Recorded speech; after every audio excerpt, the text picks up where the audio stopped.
ഇന്ന് ഞങ്ങൾക്ക് രാവിലെ പൂരിയും അതുപോലെ തന്നെ മസാലക്കറിയായിരുന്നു കേട്ടോ. അപ്പോൾ ഇന്നത്തെ വീഡിയോ എന്ന് പറയുന്നത് ഇന്നെൻ്റെ ബ്രേക്ക്ഫാസ്റ്റിൻ്റെ വീഡിയോ ആണ്. അപ്പോൾ രാവിലെ തന്നെ ചായ വെച്ച് അതൊരു പാത്രത്തിലേക്ക് മാറ്റി വെച്ചു.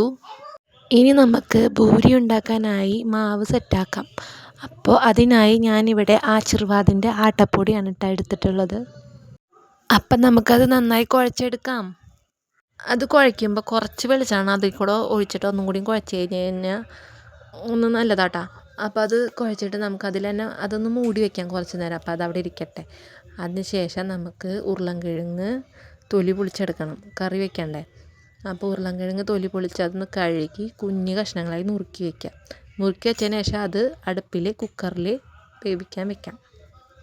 അത് വെന്ത് വരുന്ന സമയം കൊണ്ട് നമുക്ക് ഈ മൂടി വെച്ച് നമ്മൾ മാറ്റി വെച്ച മാവില്ലേ അതിനെ കുഞ്ഞ് ബോൾസാക്കി നമുക്ക് അതൊക്കെ സെറ്റാക്കി എടുക്കാം. അത് ബോൾസാക്കിയതിന് ശേഷം നമുക്കത് പരത്തിയെടുക്കണം കേട്ടോ.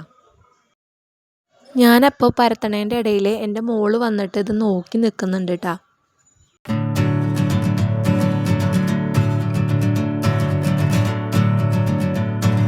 നമുക്ക് ചെറിയ വട്ടത്തിലാണ് ഇത് പരത്തിയെടുക്കേണ്ടത്. അപ്പോൾ ഞാനിത് ചെറിയ വട്ടത്തിൽ അത് പരത്തിയെടുക്കുന്നുണ്ട് കേട്ടോ.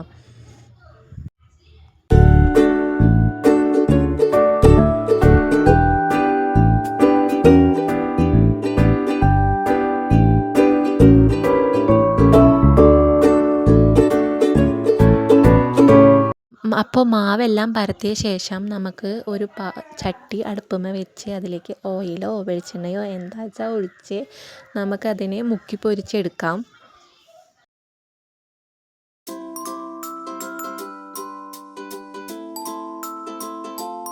അപ്പോൾ പൂരി നന്നായി പൊന്തി വരുന്നുണ്ട് കേട്ടോ. അപ്പോൾ എൻ്റെ പൂരിയുടെ പരിപാടിയൊക്കെ കഴിഞ്ഞ് അത് എല്ലാം പാത്രത്തിലേക്ക് മാറ്റി. ഇനി നമുക്ക് കറി സെറ്റാക്കണ്ടേ. അപ്പോൾ കറിയിലേക്ക് ഒരു സബോള, കുറച്ച് പച്ചമുളക്, സബോള നന്നായി കുഞ്ഞു കുഞ്ഞു ഇതായിട്ട് എരിഞ്ഞ്, പിന്നെ പച്ചമുളക് നന്നായി കുഞ്ഞിതാക്കി നുറുക്കി വയ്ക്കാം.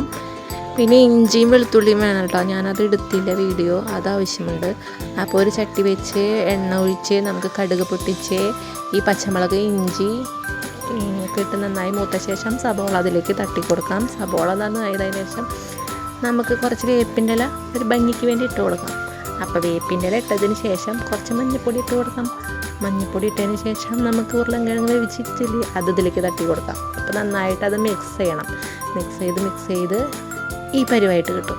ഈ പരിവായതിനു ശേഷം കുറച്ച് മല്ലിയില ഇടുക, ഉപ്പിടുക, എന്നിട്ട് കറി സെറ്റാകും. അപ്പോൾ നമുക്ക് പിന്നെ അടുത്ത പരിപാടി എന്താ, കഴിക്കണം. അപ്പോൾ കഴിക്കണ്ടേ. അപ്പോൾ ഞാൻ 3 പൂരി വെച്ചു, പിന്നെ മസാലക്കറി വെച്ചു. അങ്ങനെ ഞാനത് കഴിച്ചു കേട്ടോ. അപ്പോൾ ഇത്ര ഉള്ള എൻ്റെ വീഡിയോ. അപ്പോൾ എൻ്റെ വീഡിയോ ഇഷ്ടപ്പെട്ടാൽ സബ്സ്ക്രൈബ് ചെയ്യുക, ലൈക്ക് ചെയ്യുക, ഷെയർ ചെയ്യുക, കമൻറ്റ് ചെയ്യുക. അപ്പോൾ അടുത്ത വീഡിയോ ആയിട്ട് വീണ്ടും വരാം കേട്ടോ. അപ്പോൾ ശരി എന്നാൽ.